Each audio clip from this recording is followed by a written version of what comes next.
Hello students, आज हम जो चैप्टर कंटिन्यू करेंगे वो हमारा कोऑपरेटिव सोसाइटीज़ के कुछ टॉपिक्स को हम कवर कर चुके हैं और हम कर रहे थे टाइप्स ऑफ कोऑपरेटिव सोसाइटीज़। तो हम दो टाइप्स इसके कर भी चुके हैं, consumers cooperative societies and producers cooperative societies. इन दो टाइप्स को हमने देखा था। फर्दर जो टाइप्स है वो हम इस वीडियो लेक्चर में कवर करेंगे। तो जल्दी से एक बार कंज्यूमर्स कोऑपरेटिव सोसाइटीज़ और कोऑपरेटिव सोसाइटीज़ इनके बारे में भी जल्दी से देख लेते हैं। कंज्यूमर्स कोऑपरेटिव सोसाइटीज़ किनके द्वारा बनाई जाती हैं? कंज्यूमर्स के द्वारा बनाई जाती हैं। और इनका उद्देश्य क्या होता है, इनके ऑब्जेक्टिव्स क्या होते हैं? एलिमिनेटिंग मिडलमैन, यानी कि जो मिडलमैन है उनको क्या करना, एलिमिनेट करना, हटा देना। और ensuring the constant supply of goods, की कॉन्स्टेंटली गुड्स की सप्लाई होती रहे, ये इंश्योर करना। एंड थर्ड था availability of high quality goods at reasonable prices, की हाई क्वालिटी की गुड्स को रीजनेबल यानी कि जायज़ प्राइसेस पर अवेलेबल कराना। और इसके बेसिक फंक्शंस यानी कि मेन कार्य क्या है? फर्स्ट है purchasing goods in bulk from producers और होलसेलर्स, की जो गुड्स है उनको खरीदना प्रोड्यूसर से या फिर होलसेलर से इन बल्क यानी कि ज़्यादा मात्रा में। Next is selling goods to the members, और ये खरीदी हुई गुड्स किन्हें बेच देना, मेंबर्स को बेच देना एट ए रीजनेबल प्राइसेस, जायज़ प्राइसेस पर। Next are other features, non members can also buy the goods, कि जो नॉन मेंबर्स यानी कि जो कोऑपरेटिव सोसाइटीज़ के मेंबर्स नहीं है वो भी गुड्स खरीद सकते हैं। And members are given priority in case of shortage of goods, की अगर कभी गुड्स की शॉर्टेज है तो मेंबर्स को प्रायोरिटी दी जाती है, पहल दी जाती है। Sometimes members are given special discount, कई बार क्या होता है मेंबर्स को स्पेशल डिस्काउंट दिया जाता है। And members are given bonus and share in profit in proportion to their purchase and investment respectively, कि जो मेंबर्स हैं उनको क्या दिया जाता है, बोनस दिया जाता है और प्रॉफिट में शेयर दिया जाता है उनके इन्वेस्टमेंट के प्रोपोर्शन के अकॉर्डिंग, यानी कि जितना जितना किसी ने पैसा लगा रखा है उसी के अकॉर्डिंग क्या मिलेगा, उसे प्रॉफिट में हिस्सा मिल जाता है। Next is producers cooperative societies, किनके द्वारा बनाए जाते हैं? ये स्मॉल प्रोड्यूसर्स के द्वारा बनाए जाते हैं। और ऑब्जेक्टिव क्या है इनका? Providing material and help in the sale of goods, की जो स्मॉल प्रोड्यूसर्स हैं उनको मटेरियल प्रोवाइड करना यानी कि मटेरियल देना और गुड्स की सेल करने में हेल्प करना। और इनका बेसिक फंक्शन क्या होता है, मेन कार्य क्या है इनका? Assisting members for doing purchasing and selling, कि जो मेंबर्स हैं उनको असिस्ट करना, उनकी हेल्प करना, किस में? परचेज और सेल करने में।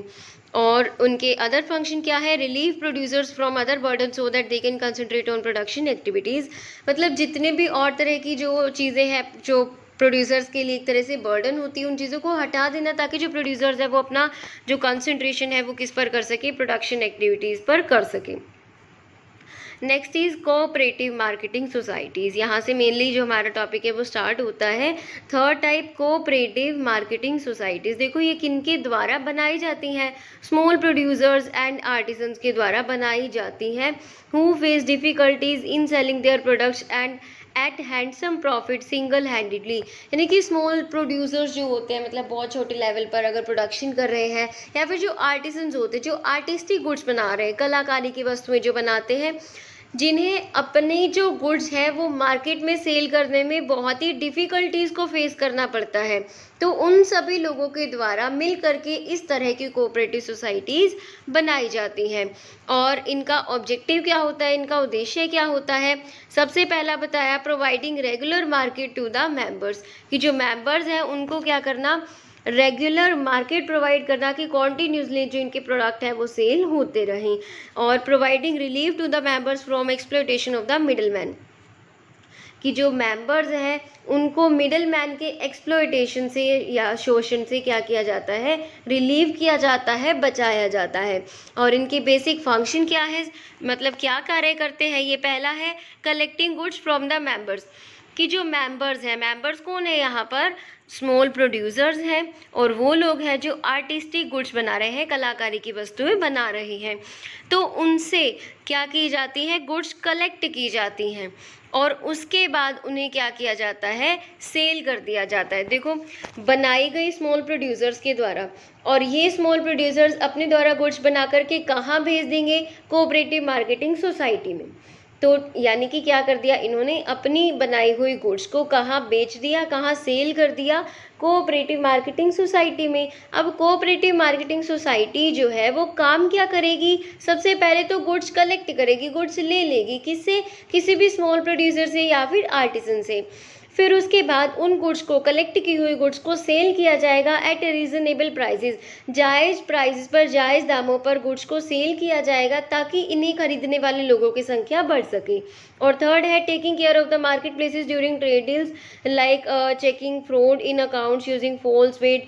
तो जो भी माल प्रैक्टिसेस होती है, मतलब माल प्रैक्टिसेस ये कह लें कि कुछ भी अगर गलत काम किया जाता है, या मतलब सेल के टाइम पर अगर कुछ भी गलत काम है तो उनको भी चेकआउट किया जाता है इन कोऑपरेटिव सोसाइटीज़ के द्वारा। जैसे कि जो अकाउंट्स है उनमें फ्रॉड नहीं होना चाहिए, गलत मतलब जैसे कई बार हम देखते हैं ना कि एक्चुअल जो वेट लिखा होता है पैकिंग पर उतने वेट का जो प्रोडक्ट है वो एक्चुअली होता नहीं है, तो फॉल्स वेट।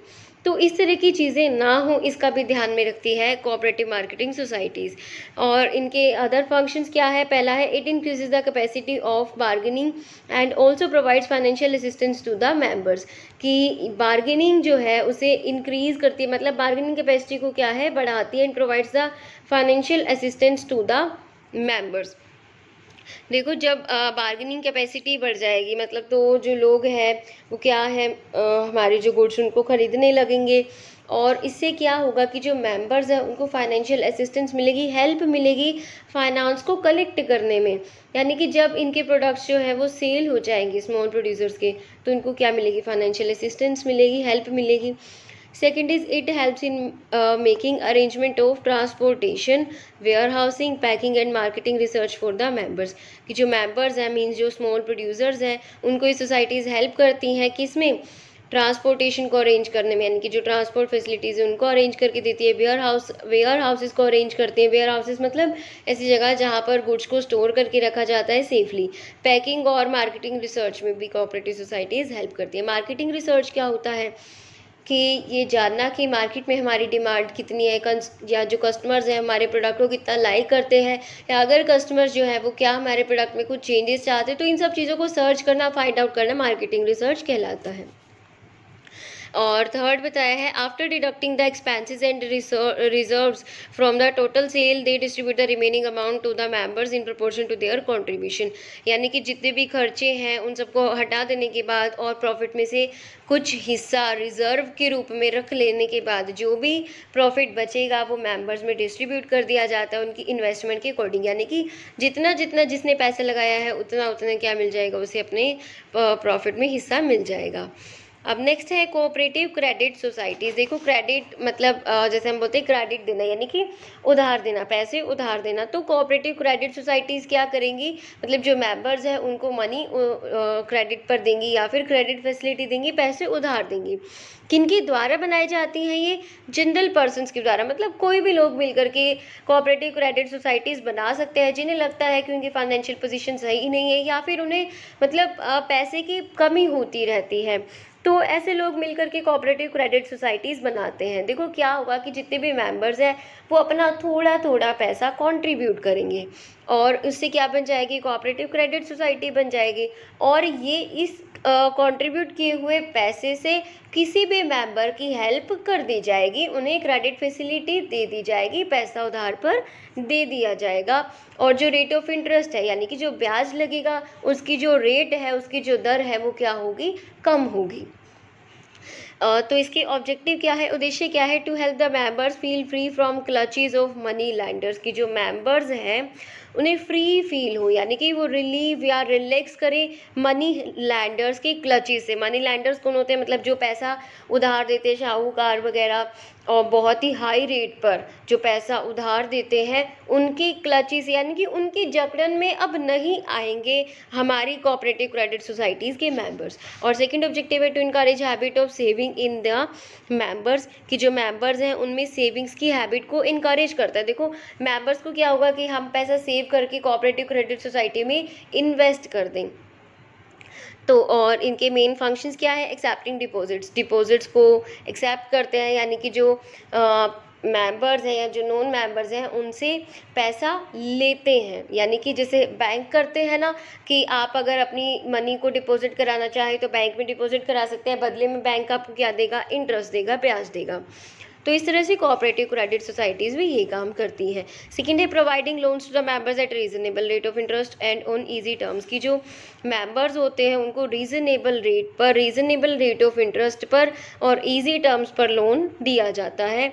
और इनके अदर फंक्शंस है, there are 3 sources of funds from these societies, मतलब पैसा कलेक्ट करने के 3 सोर्सेज है, 3 साधन है। सबसे पहला शेयर कैपिटल, यानी कि जो मेंबर्स हैं वो शेयर्स खरीदते हैं कोऑपरेटिव सोसाइटी के। दूसरा डिपॉजिट्स ऑफ मेंबर, की जो मेंबर्स हैं वो अपना सेव किया हुआ पैसा जमा करा देते हैं कोऑपरेटिव क्रेडिट सोसाइटी में। और third deposits from non members, की जो नॉन मेंबर्स हैं मतलब जो अदर पब्लिक है वो भी अपना पैसा कोऑपरेटिव क्रेडिट सोसाइटीज़ के पास जमा करा सकती हैं। तो नेक्स्ट पॉइंट है the society sometimes give loans to the non members also, कि इस तरह की जो कोऑपरेटिव सोसाइटीज़ है वो मेंबर्स को तो लोन देंगी कम रेट ऑफ इंटरेस्ट पर, नॉन मेंबर्स को भी कई बार कम रेट ऑफ इंटरेस्ट पर लोन दिया जाता है।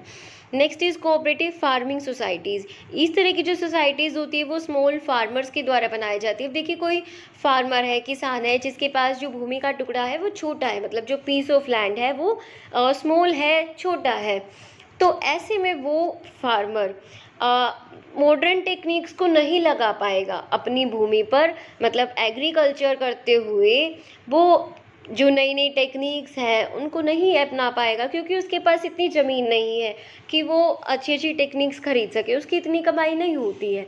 तो इस तरह के स्मॉल फार्मर्स मिल करके क्या कर सकते हैं, कोऑपरेटिव सोसाइटी बना सकते हैं, जिनको हम नाम दे देंगे, जिस सोसाइटी को हम नाम दे देंगे कोऑपरेटिव फार्मिंग सोसाइटी। और देखिए इसका उद्देश्य क्या होगा, achieving economies of scale and highest productivity in agriculture.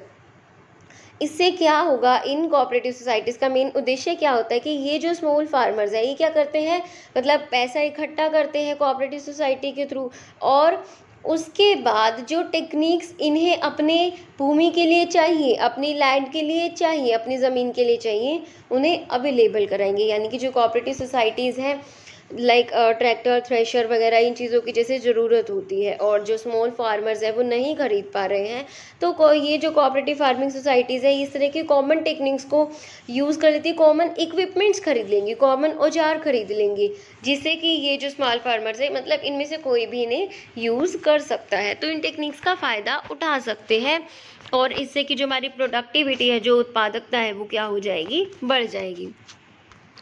Next is encourage cooperative farming and providing modern cultural equipments, high quality seeds and fertilisers, की जो कोऑपरेटिव फार्मिंग है उसे इनकरेज करता है। कोऑपरेटिव फार्मिंग मतलब कि जो जैसे मिलजुल कर खेती बाड़ी करना, जैसे वही अभी जो टेक्निक्स है, जो इक्विपमेंट्स वगैरह जो होते हैं, औजार वगैरह, उन्हें यानी कि मिलजुल कर खरीद लिया जाता है और मिलजुल कर ही इनका प्रयोग किया जाता है। और मॉडर्न एग्रीकल्चरल इक्विपमेंट्स और जो हाई क्वालिटी सीड्स यानी कि बीज हैं या फिर फर्टिलाइजर्स हैं, इन्हें उपलब्ध कराती है किनको, स्मॉल फार्मर्स को।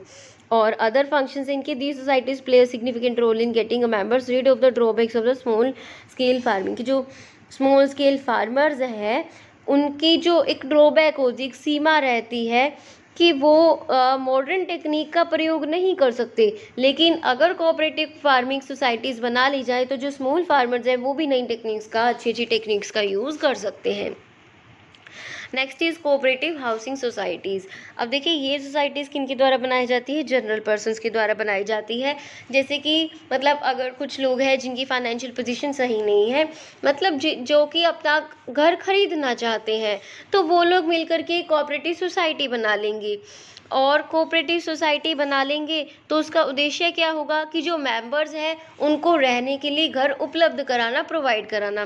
प्रोवाइडिंग रेजिडेंशियल हाउसेज और प्लॉट्स टू द मेंबर्स, की जो मेंबर्स होते हैं उनको रेजिडेंशियल हाउसेज या फिर प्लॉट्स उपलब्ध कराना। और इनका कार्य क्या होगा, फर्स्ट फंक्शन है इनका परचेजिंग एंड डेवलपिंग लैंड, कि कोऑपरेटिव हाउसिंग सोसाइटी क्या करेगी, लैंड परचेज करेगी या फिर डेवलप करेगी। Second, construction and allotting houses to the members, कि जो प्लॉट खरीदे हैं उन पर घर बनाए जाते हैं और मेंबर्स को अलॉट कर दिए जाते हैं। अलॉट मतलब दे देना, थर्ड है allotting plots in case no house can not be given, कि अगर घर ना दिया जा सके बना करके तो इन्हें प्लॉट्स दे दिए जाते हैं, किन्हें, मेंबर्स को, members of cooperative housing society. और अदर फंक्शंस इनके the societies are generally established in the big cities and get lands at concessional rates, कि ये जो सोसाइटीज़ हैं ये जनरली बिग सिटीज़ में इस्टेब्लिश्ड होती हैं, जिन और मतलब इस्टेब्लिश की जाती, बनाई जाती हैं और इन्हें लैंड्स मिल जाती है कंसेशनल रेट्स पर। Societies generally provide all modern facilities in their houses and even grant loans to at lesser rate of interest. मतलब कई बार क्या होती है, जो कोऑपरेटिव हाउसिंग सोसाइटीज़ है अपने मेंबर्स को लोन भी देती हैं कम रेट ऑफ इंटरेस्ट पर, ताकि उन्हें क्या मिल सके, यानी कि वो अपने खुद के लिए घर बना सकें। तो ये थी हमारी अलग अलग टाइप्स ऑफ कोऑपरेटिव सोसाइटीज़ जो अलग अलग काम करती हैं। तो ये टॉपिक हमने कवर किया है। नेक्स्ट वीडियो लेक्चर में हम इस चैप्टर के फर्दर टॉपिक्स को भी कवर करेंगे और इस चैप्टर को हम ख़त्म करेंगे और नेक्स्ट चैप्टर स्टार्ट कर देंगे। तो बने रहिए हमारे चैनल के साथ, स्टडी करते रहिए। Thank you.